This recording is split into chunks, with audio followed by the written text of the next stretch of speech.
Ôi.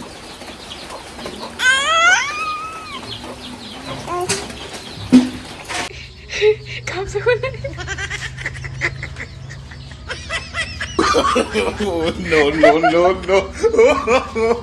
No.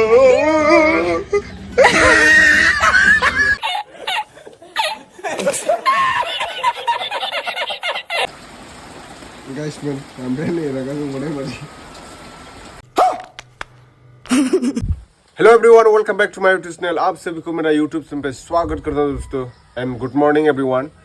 दा आं माने भिडिअ बानायनाया बिराद खम जादों आरोना. बिदिनो न'नि खामानि बेस्थ' बिदिनो बहाबा थांनाय फैनायनि थाखाय भिडिअखौ मोजाङै बानायबाय थानो हायाखै. YouTubeआव फैबाय थानो हायाखै आरो. ओमफ्राय दा फुंनि नै 8:15 जादों. दा आङो ब्रेकफास्ट जानो नागिरदों आरोना. आं ब्रेकफास्टआव मा दा जागासिनो दङ. ओमफ्राय नोंथांमोननो बेखौनो देखायनो नागिरदों आङो मा जायो आङो बर्थमान. नोंथांमोना फिलिमावसो नुदोंमोन.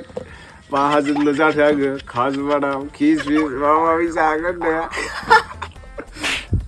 नै मा होनो बेखौ बुट सोमनानै दोननाय आरोना. सानथाम जाबाय बियो गाजा बेरलायबाय. बिदि गाजा बेरनाय जायोबा एसे एनार्जि जायोनो आरो. ओमफ्राय नैबेयाव माबा दङ हट्स. बेखौ जिम खालामबा जानांगौ. दा एसे बडि बानायनो नागिरदों नालाय आङो. एक्टर जानायनि खोथा दं नालाय ओंखायनो आं दा बेखौ जानो नागिरदों आरो दा लोगोफोर. दौलै सिङाव बेयाव 1 केजि आरो बेयो. हट्स होनना बुङो बेखौ. नै गाइखेरजों जानांगौ आरो बेखौ नै गमनि जुखामनि आरोना बे बुस्थुआ नै अट्स नायनो हागोन नोंथांमोना. गमनि बियो नै स्ट्रबेरिबो होनाय दङ, काजु बादाम, आलमन्ड बादाम होनाय दङ. ओमफ्राय मा होनाय दंथाय दं आरोना माबा माबि. ओमफ्राय बेहाय आङो किसमिसाबो जोबसैयानो नै किसमिस दङ. नै नायनो हागोन नोंथांमोना नै ओइलाय बारा बुरजा गैला किसमिसा. ओमफ्राय बेहाय मा दंथाय नै काजु बादाम दं. बेहाय काजु बादामखौ जानांगौ आरोना. ओमफ्राय किसमिसबो जानांगौ. आं दा किसमिस गरसे जाहरग्रोनोसै. गरसे माने गरनैफोर जानो हायो नोंनि गोसो. बारा बुरजाद्राय जाया, लिमिटनि जानांगौ आरोना. ओमफ्राय काजु बादाम जानोसै. काजु बादामखौ बारा जानो मोना, गरनैफोरल'. बुरजा जाबा खिनाय जायो काजु बादामा. बारा जानो मोना आरोना. लिमिटनि जानांगौ आरो बिदिनो गोथाव बुस्थु होमबासो बडि जागोन नालाय. दा आंना बडिया थेफाफासो. दा नोंथांमोना जिमाव थांग्रा मानसिफ्रानो बडिबो गैया माबो गैया होननो हागौ आरोना सोरबा बिदा. सानसेयावनोथ' रावबो मैदेर गाखोनो हायाना. लासैसो जालांगोन. खस्थ' खालामनांगोन, टाइम होनो हानांगोन, धोर्ज' थानांगोन आरोना. मेन बुस्थुआ धोर्ज' आरो जिमनि माखासे स्टेप्सफोरखौ फल' खालामनांगोन. जानला मोनला आल्थु फाल्थु खालामबा जानाय नङा बिदि आरोना. आं माने दा नायनोसै धोर्ज' खालामनो. एक्टर जानायनि खोथा दं दा लोगो. र' जाना लाग्रोसै बिदिबा. हाम्पेयाथ' नै मालाय केमेरायाव ओंखारनो बावबायनो. हा मा होनदों? बारा मोजां खोनायाखै बिमा. बिमा हगारनांगौबा जारला दं.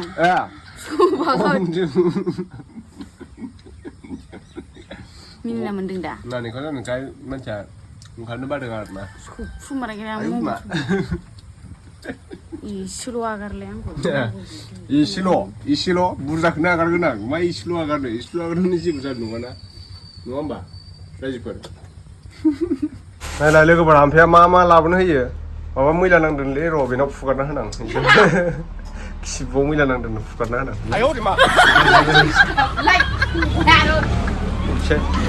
फुगारना होनां. होजोब्बाय बाला हाम्पेया आपेलबो जाजोब्बाय.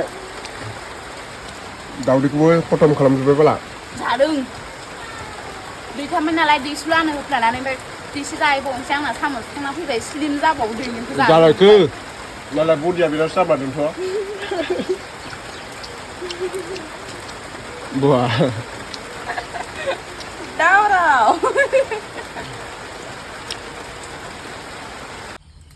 गावखौ मिथिबा बोरै मोनगोनथाय.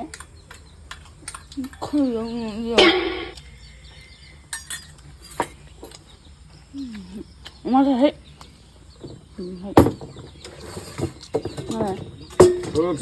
बोसोर दं प्लासनि दैखौबो लोंजोब्बाय मैलाथार जाबाय नै आयु मा मा गखना थायो मानजिनो नुवाखै दाना जानो नागिरदों दाना अमानि दाना जानो नागिरदों मैला दाना अमानि दाना रानदों मानसिया सबाय सिंजों गेजा वर्ड्स ना वर्ड्स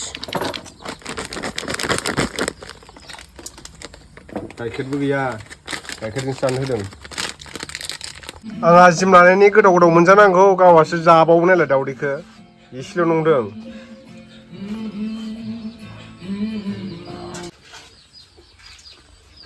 देन्जार दावदै जानो हायोबाला थोद आंनि बाखौ सेस जाजोब्बाय बे जानांगौखौ हामनो थाइजौआबो एम्फौ गोनांसो नै जि गोमोन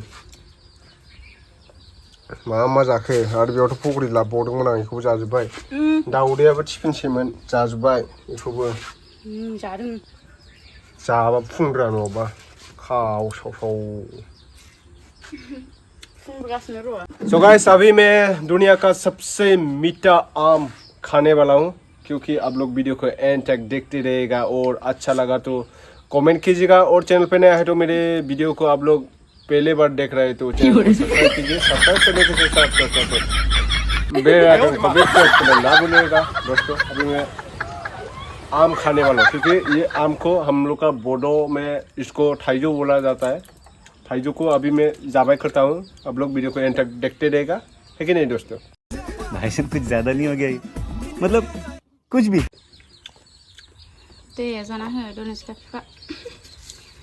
इतना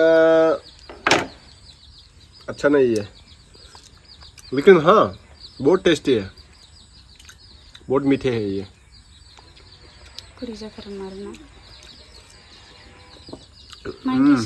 जिलापी से भी ज़्यादा मीठे है ये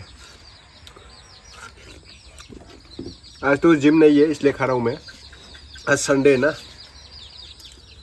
कल से जाएंगे मंडे को ही मंडे से सैटरडे तक है जिम ये देखो देख के ही पता लगता है क्योंकि ये बहुत ही ऑसम बहुत ही ब्यूटीफुल है ये बहुत ही मीठे है ये खाने के लिए बहुत टेस्टी है ऐसा आम बहुत मीठे है गांव पे मिलते हैं ऐसा आम को बिराद गोदै आरोना थाइजौआ लोगोफोर होद दादि सादि जाफालाय लांबायमोन लेथ्रा सिननो होबाबो सिनाब्रा सिनजायो होमबा मबाइलाव साइज नुथारा इनि दारिखो मोगथाव साइज नुयोब्रा मोखांखौबो नालाय मबाइलाव साइज नुस्राखाया जि माबा दागो नुजोबो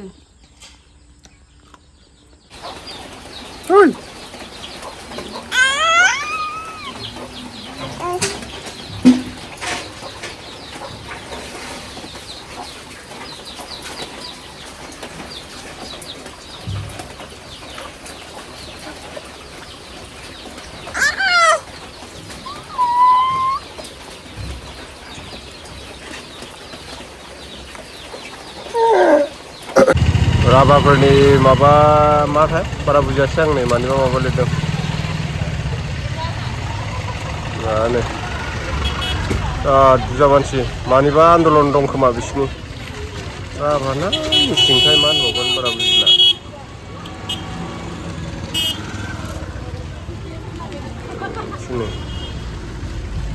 माबा मानसि एसामिसावसो लिरजोबदों आरोना गासिबो नायनो हागोन नै